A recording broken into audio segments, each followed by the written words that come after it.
adik-adik, selamat pagi. Bertemu lagi dengan saya, Ibu Melita. Adik-adik, sebelum kita memulai pelajaran pada pagi hari ini, alangkah baiknya kita berdoa menurut agama dan keyakinan kita masing-masing.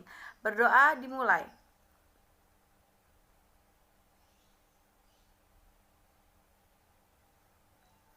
Amin. Berdoa selesai. Assalamualaikum warahmatullahi wabarakatuh. Bagaimana kabar adik-adik semua di rumah? Ibu harap adik-adik kabarnya baik, sehat, dan dijauhkan dari segala penyakit. Amin. Adik-adik, pada pagi hari ini kita belajar secara online. Dan sebelum kita masuk kepada pelajaran pada pagi hari ini, mari kita bersama-sama dengarkan lagu yang satu ini.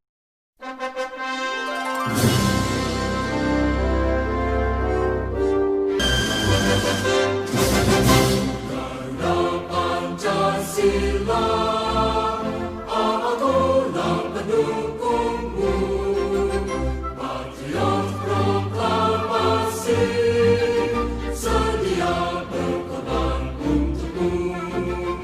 Pancasila dasar negara, rakyat adil maupun sentosa, pribadi bangsaku, ayo maju.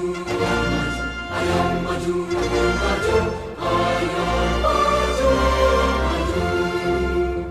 Mendengarkan lagu yang Ibu putar barusan, adik-adik pasti pernah mendengarkan bahkan pernah menyanyikan lagu Garuda Pancasila.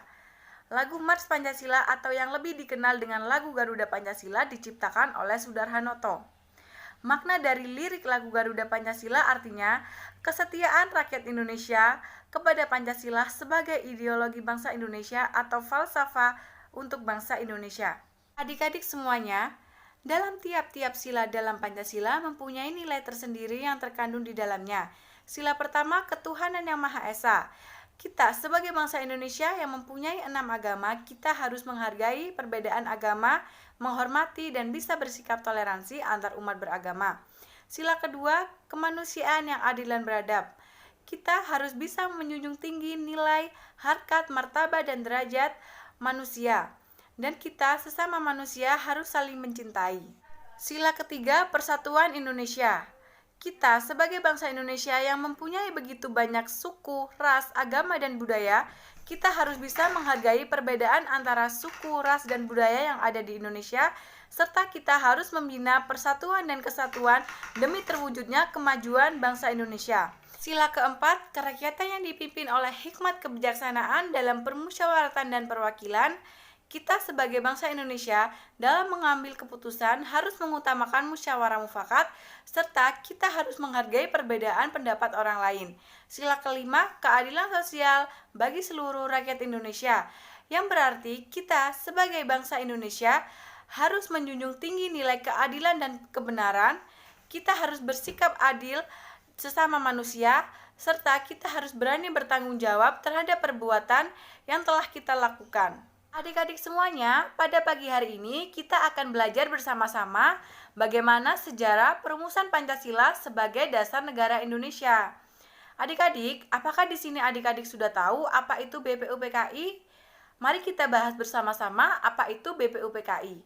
BPUPKI adalah Badan Persiapan untuk Kemerdekaan Indonesia atau dalam bahasa Jepang dikenal dengan Doku Ritsu Jumbi Chosakai.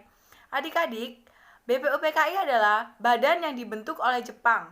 Kenapa Jepang membentuk BPUPKI? Karena pada saat itu Jepang kalah oleh sekutu. Oleh sebab itu, Jepang memberikan hadiah kepada bangsa Indonesia dengan membentuk BPUPKI itu sendiri. BPUPKI diketuai oleh Dr. KRT Rajiman Widyodiningrat dan diwakili oleh 2 orang dari bangsa Indonesia dan dari bangsa Jepang. Dari Indonesia sendiri diwakili oleh R.P. Suroso dan dari Jepang diwakili oleh Ichi Bangase. Adik-adik semuanya, dalam BPUPKI terdapat 62 anggota yang terdiri dari tokoh-tokoh bangsa dan 7 perwakilan dari orang Jepang. BPUPKI sendiri membahas tentang usulan dasar negara Indonesia. Pada tanggal 1 Juni 1945, pada saat Insinyur Soekarno merumuskan dasar negara, di situ pula dibentuk dengan Panitia 9. Panitia 9 bertugas untuk menyiapkan undang-undang dasar bagi bangsa Indonesia. Oleh sebab itu, Pada tanggal 22 Juni 1945, Panitia 9 menyetujui tentang pembukaan rancangan Undang-Undang Dasar atau Mukadimah yang diberi nama oleh Muhammad Yamin sebagai Piagam Jakarta. Adik-adik, Ibu sudah menjelaskan tentang sejarah perumusan Pancasila sebagai dasar negara Indonesia, serta Ibu harap adik-adik dapat memahami dan mengerti semua penjelasan dari Ibu, dan Ibu sudah menyiapkan tugas individu untuk adik-adik semua. Adik-adik bisa lihat di bawah nanti tugasnya seperti apa. Apabila adik-adik ada kesulitan atau adik-adik ingin bertanya tentang materi yang Ibu jelaskan tadi, adik-adik bisa bertanya kepada Ibu. Dan untuk menutup pelajaran hari ini, alangkah baiknya kita berdoa menurut agama dan keyakinan masing-masing. Semoga kita dihindarkan dari segala penyakit dan selalu diberi kesehatan. Berdoa dimulai.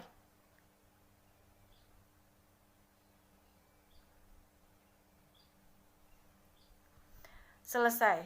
Terima kasih adik-adik untuk waktu dan kesempatannya.